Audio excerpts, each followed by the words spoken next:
تو گھروں کی آبادی کا تعلق میرے عزیزوں وہ حسن سلوک، بیوی کے سلوک اچھا ہو، بیوی کے اخلاق اچھے ہوں، گھر آباد ہے، خامند کے اخلاق اچھے ہوں، گھر آباد ہے۔ اولاد سے حسن سلوک ہو، اولاد پہلے 10 سال اولاد کو دے دو، ساری زندگی تمہیں دے گے۔ 3 سال کا بچہ اسکول ڈال دیتے ہیں، 3 سال کے بچے کو روتے ہوئے بھیجتے ہیں، روتے ہوئے لاتے ہیں، اس کے دل میں ماں باپ کی نفرت جمنا شروع ہوتی۔ میں 11 سال کا تھا جب میرے باپ نے مجھے گاؤں سے سینٹرل ماڈل اسکول لاہور بھیجا کہ اس کو ڈاکٹر بنانا ہے۔ 11 سال کی عمر ماں باپ سے جدا ہونے کی نہیں ہوتی۔ اللہ نے ہمیں ایک چھوٹی سی بادشاہت دی اپنے علاقے کی، اور وہاں میں ہاسٹل میں چلا گیا، روٹی کھانے جاؤ میس میں، اور کپڑے دھونے کے لیے دھوبی تلاش کرو، بستر خود اٹھاؤ، کپڑے خود سیٹ کرو۔ تو میں اندر سے ٹوٹ گیا، بکھر گیا، اور میرا دل ماں باپ کی محبت کے لیے مر گیا۔ پھر نہ زندہ ہو سکا، نہیں زندہ ہو سکا۔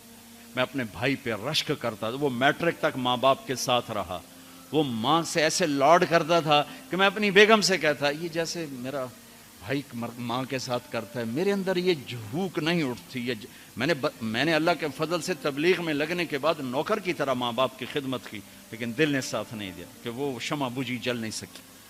آج کے ماں باپ 3 سال کے بچے کو اسکول ڈال کے کیسے کہیں کہ ہمارا بچہ ہمارا فرما بردار ہو؟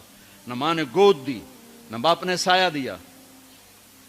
ایک ماں 2 بچے نہیں سنبھالتی، ایک ٹیچر 30 بچے کیسے سنبھالے گی تھوڑی تنخواہ کے ساتھ؟ تنخواہیں تھوڑی۔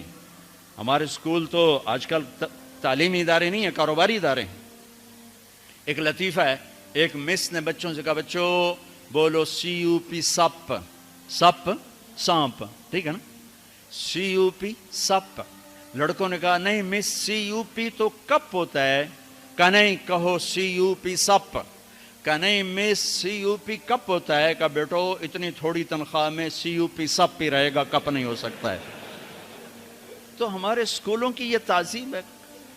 یہ اللہ کے بندے خود کروڑوں روپے کماتے ہیں اور امپلائز کو اتنا بھی نہیں دیتے کہ روٹی ڈھنگ سے کھا سکے، تو انہوں نے بچوں کی تربیت کا کرنا، انہوں نے بچوں کو کیا پڑھانا؟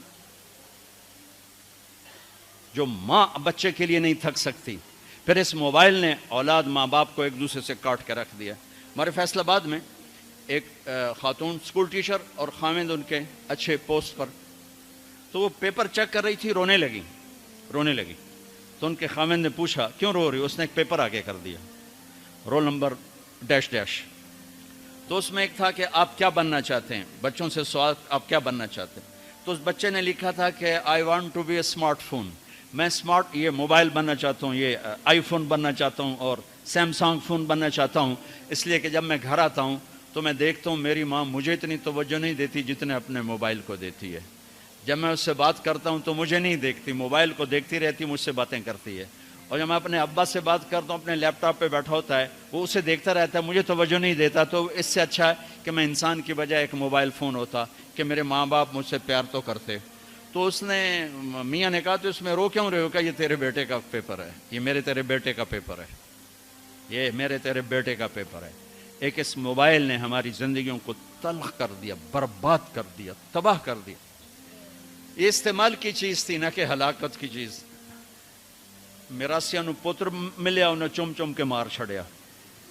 پاکستانیوں کو موبائل ملا، ٹائلٹ میں بھی بول رہے ہوتے ہیں، ٹائلٹ میں بھی سودے کر رہے ہوتے ہیں یہ یوسف جیسے۔ اتنی تلخ زندگی، گاڑی چلاتے ہوئے موبائل، کہاں ٹکر مارو گے؟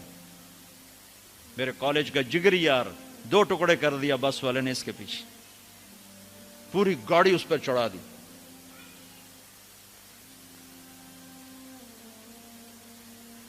تو بھائیو میرے نبی کی زندگی سیکھو، زندگی سیکھو، زندگی سیکھو، زندگی سیکھو۔ تو یہ نکاح سے متعلق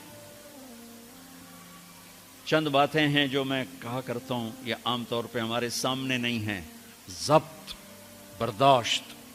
اگر زندگی کو نکھارنا ہے، ضبط کرنا سیکھو، برداشت کرنا سیکھو، غصے کو پینا سیکھو۔ یغلبن الکریم ویغلبہن اللئیم۔ اللہ اکبر۔ میرے نبی نے فرمایا اخلاق والے پہ بیویاں غالب آ جاتی ہیں اور بد اخلاق بیویوں پہ غالب آ جاتے ہیں۔ لأن أكون مغلوبا كريما أحب إلي من أكون غالبا لئیما، میں اخلاق والا بن کے بیوی سے دب کے رہوں، یہ مجھے پسند ہے اس بات سے کہ میں بد اخلاق ہو کر، کمینہ ہو کر بیوی پہ غالب آؤں۔ لئیم بد اخلاقی کی آخر جس کو ہم کمینہ کہتے ہیں۔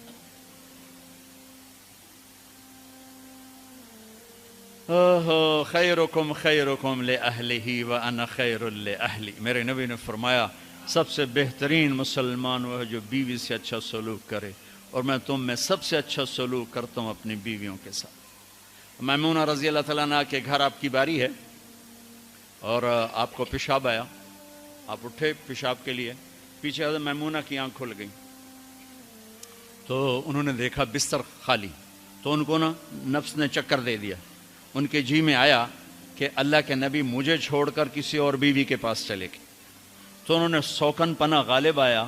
سوکن تو سوکن ہی ہوتی ہے، سو کن یہ دو لفظ ہیں، سو کن، سو عدد ہے، کن کسے کہتے ہیں؟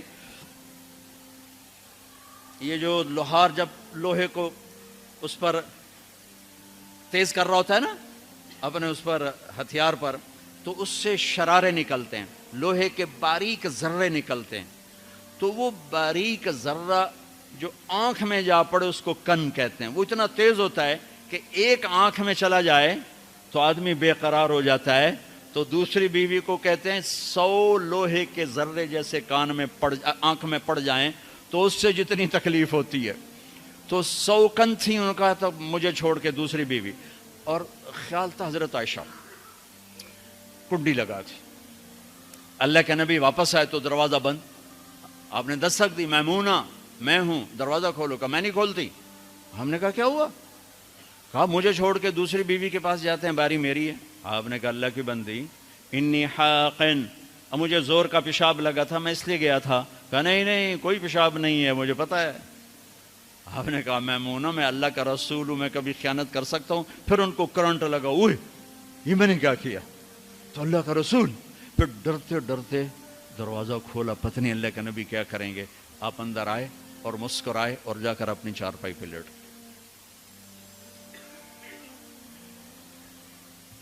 تو میرے عزیزوں، میرے بھائیوں، کسی بھی انسان مرد عورت کی زندگی کی خوبصورتی، خوشحالی، خوشحال، خوش ایک کیفیت کا نام ہے، حال ایک لمحے کا نام، لمحہ موجود کو حال کہتے ہیں۔ خوشی ایک کیفیت ہے۔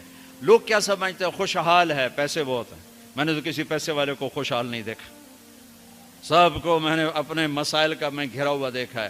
خوش اور حال دو لفظوں کو ملا کر گیا خوشحالی، خوشحال، ہر لمحہ موجود میں خوشی ہو، ہر لمحہ گزرنے والے میں خوش ہوں، اس کا تعلق میرے آپ کے اخلاق کے ساتھ ہے، پیسوں کے ساتھ نہیں، چیزوں کے ساتھ نہیں۔ تو بھائیو، اپنے اخلاق بنائیں، میں بھی بناؤں، آپ بھی بنائیں۔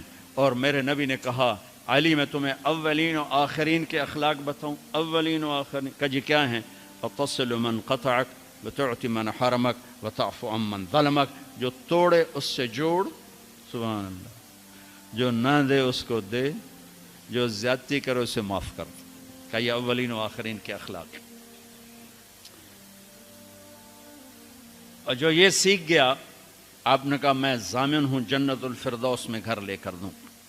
اس کا نام تزکیہ ہے، اس کا نام اخلاق کی انتہا کا نام تزکیہ ہے۔ قلب جاری ہونے کا نام تزکیہ نہیں، اخلاق کی انتہا پر پہنچنے کا نام تزکیہ ہے۔ تو میرے عزیزو، اپنے آپ کو بھی سناتا ہوں، آپ کو بھی، فرحان کو بھی، سب کو، ہم اپنے گھروں کو خوبصورت بنائیں اچھے اخلاق کے ساتھ۔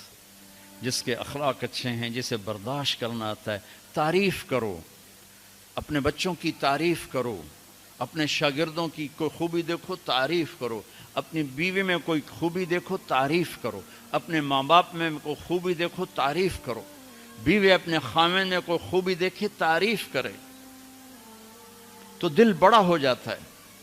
خوشامد حرام ہے، تعریف حق ہے۔ جو آپ سنتے ہو حدیث پاک، جو تمہارے منہ پہ تمہاری تعریف کرے اس کو منہ میں مٹی ڈالو، یہ اس سے مراد تعریف نہیں، خوشامد ہے۔ جو تمہاری خوشامد کرے اس کے منہ میں مٹی ڈالو۔ یحبون ان یحمدوا بما لم یفعلوا، یہ خوش آمد ہے، تعریف کسی مسلمان کا جائز حق ہے اس کی خوبی پر۔ اپنی بھی وہ ڈاکٹر عبدالحی صاحب رحمۃ اللہ علیہ ایک مرید کے ہاں گئے کھانا کھانے، تو کھانا ان کو پسند آیا، انہوں نے مرید سے پوچھا کس نے بنایا؟ کہا جی میری بیگم نے بنایا۔ کہا بلاؤ۔ وہ بیگم آ گئی تو کہنے لگے بیٹی میں نے آپ کے ہاتھ کا پکا کھانا کھایا، بہت بڑھیا تھا، بہت پسند آیا، جزاک اللہ خیر، جزاک اللہ خیر۔ تو وہ بیگم رونے لگی زارو قطار۔ تو ڈاکٹر صاحب رحمۃ اللہ علیہ نے پوچھا بیٹی رونے کی کیا بات ہے؟ کہا حضور آپ کے مرید کے پاس 30 سال ہو گئے، 30 سال میں ایک لفظ کبھی میں نے اپنی تعریف کا نہیں سنا۔ دنیا کا بڑا بخیل انسان ہے جو کسی کی جائز تعریف بھی نہ کر سکے۔ تو بھائیو رشتوں کو پانی پلاؤ، حسن سلوک کے ساتھ، تعریف کے ساتھ، درگزر کے ساتھ، محبت کے ساتھ، شفقت کے ساتھ، سینہ کھلا رکھو۔ اللہ نے عبادات کے اشارے کیے، اخلاق کو تفصیل تفصیل تفصیل سے بتایا۔ تو اللہ تعالیٰ میرے بھی اخلاق اچھے کر دے، آپ کے بھی اچھے کر دے۔ اگر ہمارا علمی حلقہ حسن سلوک، حسن اخلاق اور زبان کی شدت سے نرمی پر آ جائے تو کیا سے کیا پھول کھل جائیں گے، کیا سے کیا گل کھل جائیں گے۔ اسی چیز کو اپنے گھروں میں زندہ کرنا ہے۔ ضحاکن بسامن، میرے نبی گھر میں ہنسنے والے تھے، مسکرانے والے تھے، اپنے گھر والوں کے ساتھ ایک عام انسان کی طرح رہنے والے، گھر میں جھاڑو دے رہے ہیں، اپنے کپڑے دھو رہے ہیں، کپڑا پھٹ گیا خود سی رہے ہیں، جوتا ٹوٹ گیا خود اس کو ٹھیک کر رہے ہیں۔ میرے نبی کا اپنے گھر کے یہ کام تھے۔ اور تبلیغ اس کو سیکھنے کی ایک محنت، جہاں سے مل جائے۔ تبلیغ خوبصورت محنت ہے، تزکیہ کی ہے، اللہ کے نیک بندوں کی صحبت میں بیٹھو، جہاں سے بھی یہ دولت ملے اسے حاصل کرنے کی کوشش کرو۔ اور تبلیغ ایک اس وقت کھلا راستہ ہے، جاؤ گے تو اللہ تعالیٰ بہت کچھ نصیب فرمائیں گے۔ ارادہ کرتے ہیں انشاءاللہ۔ تو اب آپ ایک ماحول میں، ایک معاشرے میں ہو